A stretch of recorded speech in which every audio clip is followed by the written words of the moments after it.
नमस्कार। संकल्प बाड़मेर के YouTube प्लेटफॉर्म पर आप सभी का हार्दिक स्वागत है। वर्तमान में इस प्रतियोगी परीक्षाओं के दौर में बाड़मेर जिला बड़ा चर्चित जिला है। आप सभी को ये जानकारी होगी, आईएएस से लेकर के कांस्टेबल तक जो भी प्रतियोगी परीक्षाएं आयोजित हो रही हैं या जो आगे होगी, उन सभी में जो चयन का जो रेशियो है वो सबसे ज्यादा बाड़मेर जिले का है। आखिर ऐसा क्यों? सब मान रहे हैं कि सबसे ज्यादा चयन देने वाला जिला बाड़मेर है। तो मैं बाड़मेर जिले से आज आपको ये जानकारी दे रहा हूं कि ऐसा क्या कारण है। इसी के साथ साथ आपको एक परीक्षा स्कीम के बारे में पूरी जानकारी देना चाहता हूं, और वो परीक्षा स्कीम है पटवार भर्ती परीक्षा 2019। इसकी पूरी जानकारी आप तक उपलब्ध करवाऊंगा। देखिए, पटवार भर्ती परीक्षा स्कीम क्या है, इसमें कौन कौन से बदलाव हो चुके हैं। पटवार भर्ती परीक्षा स्कीम के तहत बहुत सारे अभ्यर्थी मुझे ये प्रश्न कर रहे हैं कि सर हमें क्या पढ़ना चाहिए, कैसे पढ़ना चाहिए और कौन कौन सी पुस्तक पढ़नी चाहिए। अभी काफी समय मिल चुका है तो हमें किस तरह से नोट्स बनाने चाहिए। ऐसी बहुत सारी जानकारी मेरे से पूछी जा रही है। मेरी भी इच्छा थी कि मैं आपको इसकी एक सही रणनीति आप तक पहुंचाना चाहता हूं। तो सर, रणनीति पहुंचाने से पहले एक जो सबसे ज्यादा प्रश्न पूछा जाता है उसका मैं उत्तर सबसे पहले दे दूं, और वो प्रश्न ये पूछा जाता है कि सर परीक्षा कब होगी। मैं आपको बताना चाहता हूं, पहले भी सितंबर परीक्षा तिथि संभावित थी, तो उससे आगे जा सकती हैं। परीक्षा कब होगी ये मत पूछिएगा, तैयारी कैसे करनी है और ज्यादा अच्छी तैयारी हम कैसे करें ये आप बात बात पूछिएगा। इसलिए कहा गया है रख हौसला वो मंजर भी आएगा। ध्यान रखना, हौसले रखो, हिम्मत रखो, रख हौसला वो मंजर भी आएगा, प्यासे के पार चलकर समुद्र भी आएगा, थक हार कर ना बैठिए मंजिल के मुसाफिर, मंजिल भी मिलेगी और मिलने का मजा भी आएगा। मंजिल मिले या ना मिले ये अलग बात है, लेकिन हम कोशिश भी ना करें ये गलत बात है। इसलिए कोशिश करिए। परीक्षा स्कीम क्या है इसको आप अच्छे तरीके से समझ लीजिए। देखिए, पटवार जिसकी मैं बात करने जा रहा हूं, पटवार भर्ती परीक्षा 2019। इसकी स्कीम किस तरह से है? पटवार भर्ती परीक्षा के जो दो भाग थे उसको हटा करके एक प्रारंभिक और उसके बाद में मुख्य परीक्षा के साथ में अब एक ही परीक्षा होगी। एक परीक्षा और उसके 5 भाग कर दिए गए। भाग इसके कर दिए गए कितने? भाग इसके याद रखना 5 भाग। 5 भाग कौन कौन से इसको बता देता हूं। नंबर 1 भाग के अंदर 2, 3, 4 और 5 भाग के अंदर क्या किस किस को रखा गया है और इसका क्या वेटेज है, इसके बारे में आपको पहले समझा देता हूं, फिर आपको बता देता हूं कि आपको क्या पढ़ना है। देखिए, सबसे पहले जो प्रथम भाग है इसके अंदर सामान्य विज्ञान सब बता दूंगा कौन सी क्या क्या पढ़ना है। सामान्य विज्ञान, राज्य व्यवस्था, इतिहास, भूगोल और करंट जीके पढ़ना है। इसके अंदर करंट जीके इसमें आएगा, और इसका कितना वेटेज रखा गया है इसको भी आप अच्छी तरह से समझ लेना। ये 25% वेटेज रहेगा इसका। दूसरे के अंदर राजस्थान आ जाएगा। राजस्थान के अंदर राजस्थान इतिहास, राजस्थान कला संस्कृति और राजस्थान भूगोल, साथ में राजस्थान की राज व्यवस्था भी याद रखना। ये है 20%, ये 20% शामिल हो जाएगा। तो यहाँ राजस्थान, यहाँ पर भारत से संबंधित सामान्य ज्ञान, राज व्यवस्था भारत से संबंधित, यहाँ राज व्यवस्था किससे संबंधित? राज व्यवस्था राजस्थान से संबंधित शामिल की गई। अब उसके बाद में सामान्य हिंदी और सामान्य इंग्लिश, इसको इनका वेटेज रखा गया है 15%। फिर तार्किक योग्यता और सामान्य गणित, तार्किक योग्यता और गणित, इनका वेटेज है 30% इनका वेटेज है। फिर बेसिक कंप्यूटर और इनका वेटेज है 10%। तो इस तरह से टोटल 100%, 100% हो जाएगा। ये एक परीक्षा स्कीम है। ये परीक्षा स्कीम को आपको ध्यान में रखना बहुत जरूरी है। इस परीक्षा स्कीम के अनुसार ही प्रश्न पूछे जाएंगे। इसी परीक्षा स्कीम के अनुसार प्रश्न पूछे जाएंगे। प्रश्न कितने होंगे? टोटल प्रश्न, यहाँ कुल प्रश्न की संख्या अगर बता जाए, कुल प्रश्न संख्या है 150 प्रश्न होंगे और 300 अंक का पेपर होगा और समय दिया जाएगा 3 घंटे समय दिया जाएगा। गलत उत्तर देने पर 1/3 अंक काटा जाएगा, इसमें ऋणात्मक अंकन किया जाएगा। तो यहाँ थोड़ा सा ध्यान रहे, हमारी परीक्षा स्कीम और साथ में परीक्षा की हमारी रणनीति क्या होनी चाहिए। परीक्षा स्कीम और परीक्षा की हमारी रणनीति क्या होनी चाहिए? क्योंकि इसमें देखिए 25% कितने प्रश्न हुए, 150 का 20% कितने प्रश्न हुए, 15% कितने प्रश्न हुए, 10% कितने प्रश्न हुए, या 30% ये प्रश्नों की संख्या रहेगी। 15 प्रश्न पूछे जाएंगे या 45 प्रश्न पूछे जाएंगे, इसकी संख्या रहेंगे। अंक कितने होंगे? 300। 3 घंटे का समय दिया जाएगा। 3 घंटे के अंदर कितने प्रश्न करने? 150 प्रश्न करने। तो यहाँ इतना विस्तृत पाठ्यक्रम काफी विस्तृत पाठ्यक्रम दिया है। और दूसरा, अधीनस्थ सेवा चयन बोर्ड द्वारा ये जो परीक्षा करवाई जाती है, इसके प्रश्न बड़े कठिन प्रश्न पूछे जाते हैं। इतना आसानी से इस परीक्षा भर्ती को मत लीजिएगा, बड़े गहनता के साथ तैयारी कीजिएगा। और जब आप गहनता के साथ में तैयारी करोगे, विश्लेषण तरीके से तैयारी करोगे, एक टॉपिक पर तैयारी करोगे और एक टॉपिक का अध्ययन पूर्ण करोगे, तब जाकर के आप उसके अंदर पूर्णता हासिल कर लोगे और उससे संबंधित कोई भी प्रश्न पूछा जाएगा, उसका आसानी से आप उत्तर दे सकते हो। तो देखिए, ये परीक्षा स्कीम रहेगी। इस परीक्षा स्कीम में अगर हम ध्यान दें कि इस परीक्षा स्कीम में हम किस तरह से हमारे अधिकतम अंक प्राप्त कर सकते हैं। जैसे मैं आपको बताऊं, ये दोनों जीके से संबंधित। अगर आपका जीके अच्छा है तो आपका परसेंटेज कितना हो गया? 45% आपका अच्छा हो चुका है, 45। इसी के साथ हिंदी इंग्लिश, इसमें से आप 15% से, फिर ये 30%, फिर है ये है 10%। तो इस तरह से आप ये अपनी स्कीम के अनुसार आप देखिए आपका कौन सा पार्ट अच्छा है। अच्छे पार्ट है उस पर आपको ध्यान कम देने की जरूरत है, ज्यादा देने की आवश्यकता नहीं। अब इसमें से कौन सा पार्ट आपका कमजोर है, उस पर सबसे ज्यादा ध्यान दीजिए। अब देखिए, मैं आपको बताऊं, इसमें तार्किक योग्यता और गणित, इन दोनों में से तार्किक योग्यता के पर ज्यादा ध्यान देने की इस बार जरूरत है। इस बार आपको तार्किक योग्यता पर अधिक ध्यान देने की आवश्यकता है।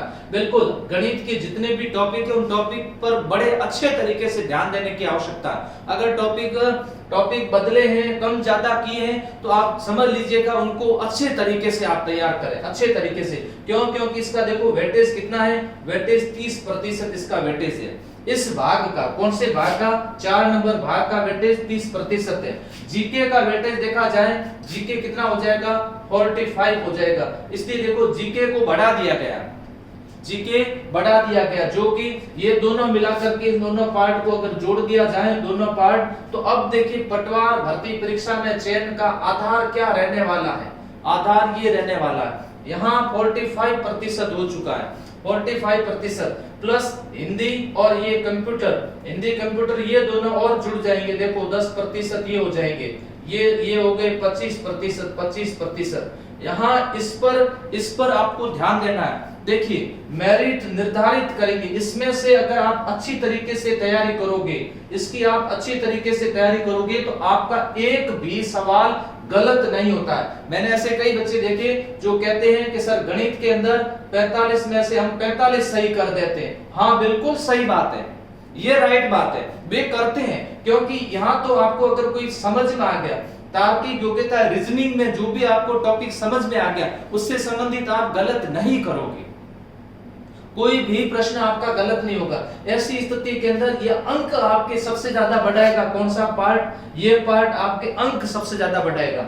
ये कंप्यूटर जो है, कंप्यूटर भी से भी आप अच्छे अंक प्राप्त कर सकते हो, इससे अच्छे अंक प्राप्त कर सकते हो। हिंदी में भी आप अच्छे अंक प्राप्त कर सकते हो। दूसरा देखिए, राजस्थान आप अच्छे से तैयार करें तो इससे भी आप अच्छे अंक प्राप्त कर सकते हो। ये देखिए ये ज्यादा यहाँ पर क्या है, यहाँ प्रश्न तो 25% पूछेंगे, लेकिन इसमें पार्ट कितने दे दिए? एक सामान्य विज्ञान, दूसरा राज व्यवस्था, तीसरा इतिहास, चौथा भूगोल और पांचवा करंट जीके। तो यहाँ पार्ट ज्यादा दिए हुए हैं। अब इतनी सारी अगर आप इसमें से आपको मेहनत करनी पड़ेगी, और कितने परसेंटेज के लिए?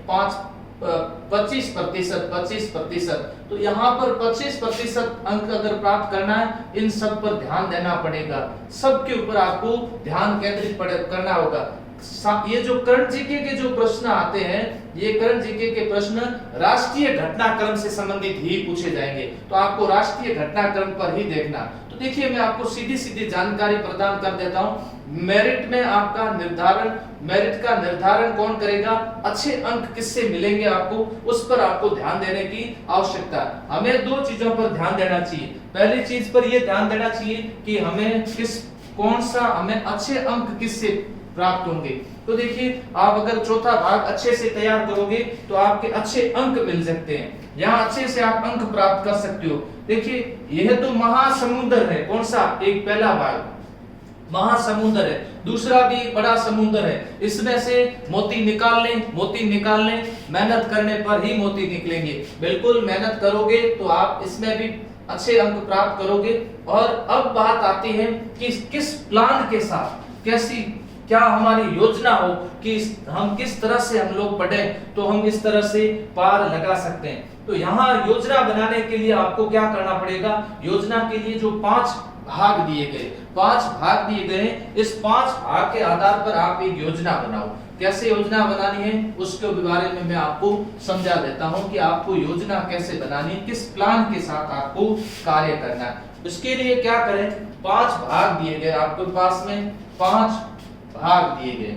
अब हम 5 भाग में कौन कौन से भाग आते हैं? 5 भाग के अंदर देखो जीके है और इसमें भी जीके है, इन दोनों में जीके आता है।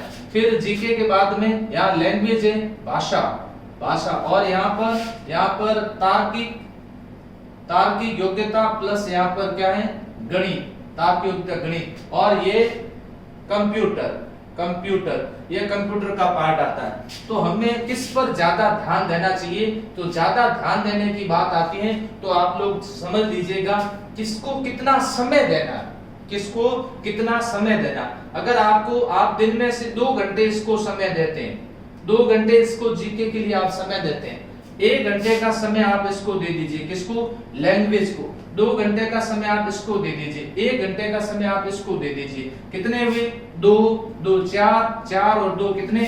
6 घंटे। नियमित रूप से 6 घंटे पढ़ने वाले अभ्यर्थी आईएएस में चयनित हो जाते हैं। ये पटवार भर्ती तो है ही क्या। नियमित रूप से मतलब लगातार, और लगातार जब मेहनत करते हैं, करत अभ्यास के जड़मती होत सुजान, रसरी आवत जावत के सिल पर पड़त निशान। पत्थर के भी टुकड़े कर देती है वो मुलायम रशी, अगर आप नियमित रूप से मेहनत करोगे। तो यहाँ नियमित रूप से आपको मेहनत करनी। अगर आप चाहते हो, ये तो मैंने आपको न्यूनतम बता दिए, अब अगर आप चाहते हो कि हम तो सर इससे भी ज्यादा समय दे सकते हैं, देना चाहिए। कई बार मेरे पास में ऐसे मैसेज आते, कहते हैं सर हम तो 12 घंटे पढ़ते हैं, हम 16 घंटे पढ़ते हैं। मेरे को थोड़ा सा यूं अजीब लगता है कि 12-16 घंटे पढ़ने वाले, उनसे मैं थोड़ा सा ये पूछना चाहता हूं कि आप कितना ध्यान केंद्रित करके पढ़ते हो। केवल किताबें लेकर के सामने बैठने से कुछ नहीं होता है। रीडिंग स्किल आपका कितना अच्छा है, कितने बढ़िया तरीके से आज दिन भर पढ़ने के बाद शाम को आप हिसाब किताब करो कि मैंने दिन में आज क्या पढ़ा, क्या मैंने वो पढ़ा है वो सही तरह से ग्रहण किया है या नहीं किया, या फिर बिल्कुल टाइम पास ही किया है। बैठ जाते हैं, बैठने से कुछ नहीं होना है। यहाँ बहुत योजनाबद्ध तरीके से काम करना पड़ेगा, अन्यथा इस लाखों की भीड़ में कब पिछड़ जाओगे पता ही नहीं चलेगा। तो इस तरह से एक योजना बनाइए। एक बात और भी कुछ पूछते हैं कि सर प्रत्येक भाग को डेली पढ़ना जरूरी है? नहीं जरूरी, बिल्कुल डेली पढ़ना जरूरी, प्रत्येक भाग को हमेशा समय देना जरूरी है। नहीं तो जब आप एक भाग करोगे तब वो भाग छूट जाएगा, इधर का करोगे तो ये छूट जाएगा, उधर पढ़ोगे तो वो छूट जाएगा। प्रत्येक को समय दीजिए। समय कब किसको देना है वो आप तय कर लीजिए। प्रातःकालीन मुझे समय किसको देना, आपको जो कठिन लगे उसको प्रातःकालीन समय दीजिए। फिर किसको दोपहर का समय देना है, किसको शाम का समय देना है, किसको रात का समय देना है, और किस तरह से मुझे पढ़ना है, पढ़ने का क्या तरीका रहना चाहिए। मैं तो ऐसा मानता हूं 2 तरीके पढ़ने में भी आप सब अपना सकते हो। देखिए जब जीके पढ़ने की बात आती है, कई अभ्यर्थी ऐसे होते हैं जो बताते हैं सर जीके हम सब रीडिंग करते रहते हैं तो हमें याद हो जाता है। बिल्कुल अच्छी बात है। कुछ ऐसे होते हैं जिनको नोट्स बनाने से याद होता है। जिस तरीके से आपको तरीका सही लगे वो अपना सकते हो। मैं मेरा खुद का अगर तरीका बताऊं तो मुझे नोट्स बना करके ज्यादा याद होता है, तो ये मेरा खुद का तरीका है। मुझे बिना लिखे कुछ भी याद नहीं होता है, हर चीज को मुझे लिखना पड़ता है, आज भी लिखना पड़ता है। तो मैं लिख करके याद करता हूं तो मेरा ज्ञान स्थायी ज्यादा होता है। आप भी ऐसा कर सकते हो। आप चाहो तो नहीं हम सीधा कर सकते, लेकिन ध्यान है कुछ भी करो थोड़ी स्पीड तेज होनी चाहिए। ऐसे नहीं ढीले ढाले से लिख रहे हो और धीरे धीरे से लिख रहे हो, नहीं। अच्छा दूसरी बात ये होता है कि लिखा कैसे जाए, लिखना कैसे। ऐसा नहीं हो कि आप लोग क्या करें, जो भी पेज है उसको पूरे पेज को आप खुद छाप रहे हो, ऐसा नहीं करना। लिखने का एक तरीका होना चाहिए। जैसे आप लोग पढ़ रहे हो महाराणा प्रताप, आप लोग पढ़ रहे हो महाराणा प्रताप पढ़ रहे हो तो क्या लिखना है, 9 मई 1540। यहाँ सिर्फ इतना लिख दिया बहुत है, 9 मई 1540। ऐसे नहीं लिखना है महाराणा प्रताप का जन्म 9 मई 1540 को हुआ था, फिर क्या मतलब वही सेम छाप रहे हो। ये चीजें छोटी छोटी, बादल महल यहाँ पर लिख देना कीका। आपको पता चलना चाहिए कि मुझे ये याद हो रहा है नहीं हो रहा है। बस आपके अनुसार एक बड़ी अच्छी सी डिक्शनरी तैयार कर लो, और आप जब उसको देखोगे तो आपको समझ में आना चाहिए। पड़ोसी को समझ में आया ना, ये कोई आवश्यक नहीं है। ऐसी स्थिति के अंदर आप लोग क्या करो, ये एक छोटी डिक्शनरी नोट्स तैयार करो, और ये जब आपके कब काम आएंगे, जब रिवीजन करोगे तो बहुत जल्दी से काम आएंगे। दूसरी खास बात नोट्स बनाने पर मैं ज्यादा क्यों कहता हूं कि अगर आप लोग ज्यादा बुक्स पढ़ते हो तो उन सबको मिक्स करके नोट्स बना दो, फिर बार बार वापस उसी को पढ़ने की आवश्यकता नहीं रहेगी। इसमें से एक अच्छा सा संग्रह तैयार हो सकता है, ऐसा आप कर सकते हो। ये एक तरीका आप अपना करके अपनी योजना को और मजबूत कर सकते हो, और इस भर्ती परीक्षा में आपका दावा सबसे महत्वपूर्ण दावा होगा। ये मैं ऐसा आपको बता देता हूं। इसके बाद में अब जो दूसरी बात आती है, अब बात आई योजना की। योजना के बाद में अब सबसे ज्यादा कंफ्यूजन, बहुत ज्यादा कंफ्यूजन, अधिकतर अभ्यर्थियों के जो असफल होने का जो सबसे महत्वपूर्ण कारण है वो कारण है सही तरह से पुस्तकों का अध्ययन नहीं करना। सामग्री ऐसी पड़ी है उनके पास में, गलत तरीके की सामग्री पढ़ते रहते हैं। मैं सभी के बारे में बता देता हूं, पूरी लिस्ट बता देता हूं। देखिए सामान्य विज्ञान के बारे में हमें आपको क्या पढ़ना है। दूसरा राज व्यवस्था में आप क्या पढ़ेंगे। तीसरा भारतीय भूगोल। चौथा भारतीय इतिहास।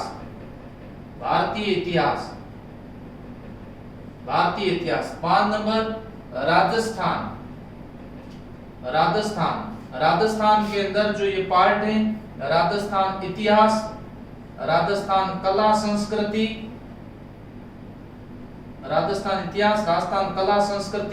राजस्थान भूगोल और राजस्थान राज व्यवस्था। इसके बारे में आपको क्या पढ़ना है। तो यहाँ मैं पहले जीके के बारे में सारी पुस्तकें बता दूं ताकि क्या आपको अच्छी तरह से ये बात समझ में आ जाए कि जीके के अंदर आपको क्या पढ़ना है। देखिए यहाँ पढ़ने की बात आती है तो 2 तरीके हो सकते हैं, या तो कोई अच्छी सी रेफरेंस बुक्स पढ़ो या फिर आप किसी गाइड का सहारा ले सकते हो। सामान्य ज्ञान की बात बताऊं तो आप यही पढ़ें, राजस्थान बोर्ड की जो पुस्तक दी हुई है, राजस्थान बोर्ड की कक्षा 6 से लेकर के और 10 तक की पढ़ें। इसके अलावा दूसरी पढ़ने की आवश्यकता नहीं है, इसके नोट्स बना दो, पर्याप्त है।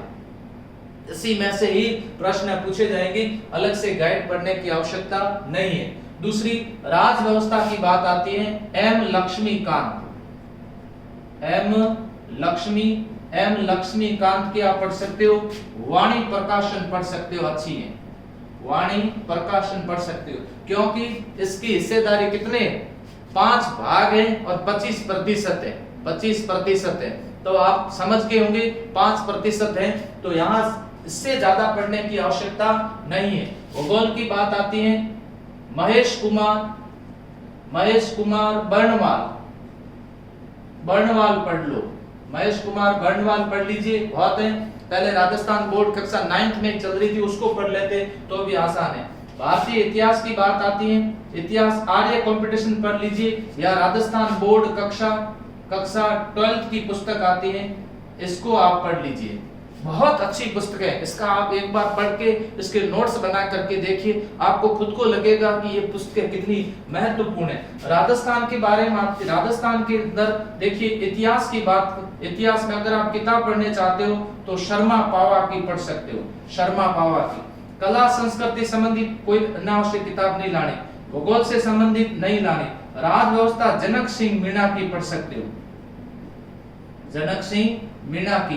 तो देखिए कहे सर हम इसमें गाइड कौन सी पढ़ें, अगर आपके पास में लक्ष्य गाइड है तो ये पढ़ो, नहीं तो अगर आपके पास में पैनोरमा है तो ये पढ़ो, दोनों लाने की आवश्यकता नहीं है। पैनोरमा है तो भी आप पढ़ सकते हो, अगर आपके पास में लक्ष्य है तो पढ़िए। इस पैनोरमा में कला संस्कृति का पार्ट अच्छे से आपका तैयार हो सकता है, पैनोरमा में भूगोल का पार्ट आप अच्छे से तैयार कर सकते हो। अगर आप चाहो तो अच्छी रेफरेंस पुस्तक पढ़ना चाहो तो राजकुमार शर्मा की पढ़ सकते हो, राजकुमार शर्मा की पुस्तक आती है भूगोल संबंधित, ये पढ़ सकते हो। कला संस्कृति संबंधित जय सिंह नीरज की आए वो पढ़ सकते हो। ये तो आरएस से आधारित पूरा पाठ्यक्रम हो जाएगा, अच्छे से आप तैयार कर सकते हो। तो इस तरह से ये आपका पूरा ये तरीका रहेगा। अब इसमें से जो जो आपके पास में, अगर ये बच्चे सर हमारे पास लक्ष्मीकांत है तो ये लाने की आवश्यकता नहीं है, आर्य कंपटीशन है आपके पास में तो दूसरी कोई लेने की आवश्यकता नहीं है, लक्ष्य है तो ये दूसरी लेने की आवश्यकता नहीं है, उसी को ही बार बार पढ़िए। ये एक सबसे बेहतर तरीका रहता है, सबसे बेहतर तरीका यही रहता है। इसके अलावा ये तो हुई जीके संबंधित बात। उसके बाद में बात करते हैं लैंग्वेज में हम क्या पढ़ें या दूसरी कौन सी पुस्तक के अंदर हम क्या पढ़ें, तो मैं आपको बताऊं। आगे जो बात आती है भाषा में, हिंदी से संबंधित, हिंदी में आप नवीन व्याकरण ही पढ़ो, व्याकरण ही पढ़ो। और दूसरे कोशिश करो हिंदी में ये रटने से नहीं होगा, ये समझ आधारित विषय है। अब जो भी आगे आ रहे हैं ये समझ आधारित विषय है, जितनी ज्यादा प्रैक्टिस करोगे इतने ही ज्यादा परफेक्ट हो जाओगे। प्रैक्टिस मैंने परफेक्ट, इसमें प्रैक्टिस ज्यादा से ज्यादा करनी पड़ेगी। कोई भी पढ़ लो कुछ नहीं होना, हर नियम समझना होगा, हर तरीका समझना होगा। उसके बाद में ये वापस अंग्रेजी की बात आती है, अंग्रेजी के अंदर वोकैबुलरी जिसकी बहुत अच्छी होगी उसकी प्रैक्टिस करो, उसके अच्छे से प्रैक्टिस करो। तार्किक योग्यता के अंदर तार्किक योग्यता रामनिवास मथुरिया या फिर आर.एस. अग्रवाल की पुस्तक आती है वो पढ़ सकते हो। गणित के अंदर भी आर.एस. अग्रवाल पढ़ें, गणित में भी आप पढ़ें आर.एस. अग्रवाल।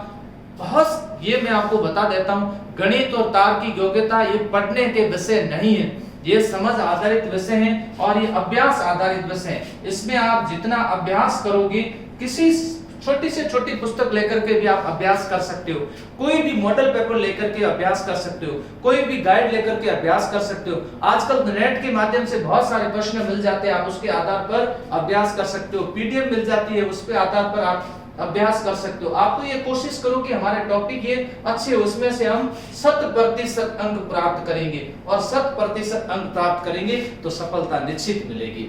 इसके अलावा कंप्यूटर आरएसएटी की हुई या लुसेंट की पुस्तक आती है, वो कंप्यूटर के आधार पर कंप्यूटर से पढ़ सकते हो। इस तरह से पुस्तकें हो आपके पास में और फिर पढ़ने का एक तरीका हो, पढ़ने की एक रणनीति हो और परीक्षा की आपके सामने एक स्कीम हो, इसके आधार पर आप पढ़ सकते हो। अब बात आती है, कई बार पूछते हैं सर मेरिट क्या रहेगी। देखिए पिछली मेरिट जनरल की 65% रही थी, लेकिन अब परीक्षा की मेरिट क्या रहेगी ये निर्धारित कौन करता है? ये पेपर का स्तर करता है कि पेपर किस प्रकार का होगा, वो मेरिट का निर्धारण करेगा। तो इस तरह से आप लोग एक अच्छे तरीके से मेहनत करते हैं और बस जब आपको बताऊं वस्तुनिष्ठ परीक्षा हो तो आप उस प्रकार के प्रश्न ज्यादा से ज्यादा करें। और एक और अच्छा सी बात बता देता हूं, ज्यादा किताबें ना पढ़ें, कम से कम किताबें पढ़ें। आपको आवश्यकता हो वही पढ़े, अन्यथा नहीं पढ़े। स्वाध्याय सबसे ज्यादा करें, आप खुद स्वाध्याय अधिक से अधिक करें, ज्यादा से ज्यादा प्रैक्टिस करें और अपने जो भी साथी समूह उनके साथ में डिस्कस करें। इसके अलावा कोई भी चीज अगर आपको समझ में नहीं आती है तो आप ऑफलाइन ऑनलाइन जो भी आपको उचित लगता है उसका सहारा ले सकते हैं। अपने आप पर विश्वास रखें और जो अपने आप पर जिनको विश्वास नहीं है उनको सफलता मिलने में समय लगेगा, क्योंकि किसी ने कहा गया है कि वो क्या सफलता प्राप्त करेगा, वो क्या सफलता प्राप्त करेगा जिसको खुद को अपने पर विश्वास नहीं है, और जिसको खुद को अपने पर विश्वास है वो सफलता प्राप्त करेगा। यहाँ अपने खुद पर अपने को विश्वास करना पड़ता है। जो खुद चलता है अपने पैरों पर वो निर्भर नहीं है गैरों पर। हमें गैरों पर निर्भर नहीं रहना है, हमें अपने खुद पर निर्भर रहना है, अपने पैरों पर चलना है और मन में इतना विश्वास रख करके आगे बढ़िए। तो मैं बताना चाहता था पश्चिमी राजस्थान के बाड़मेर के अभ्यर्थी ज्यादा सफल होने का कारण यही है कि उनके पढ़ने के तरीके, उनका प्लान और स्वाध्याय उनका बहुत मजबूत होता है। वो लक्ष्य के प्रति डेडिकेट होते हैं और वो लक्ष्य के प्रति डेडिकेट होने के कारण सफलता प्राप्त करते हैं। आप सभी राजस्थान के जितने भी अभ्यर्थी जो ये मेरा वीडियो देख रहे हैं उन सबको मैं कहना चाहता हूं, आप सभी लक्ष्य के प्रति डेडिकेट होइए। अपना समय दूसरा जगह जहां आप खराब कर रहे हो उस समय को कम खराब करिए और अपने लक्ष्य में समर्पित हो जाइए। मैं उम्मीद करता हूं कि आप सभी सफलता प्राप्त करोगे और इसी उम्मीद के साथ जय हिंद, जय भारत।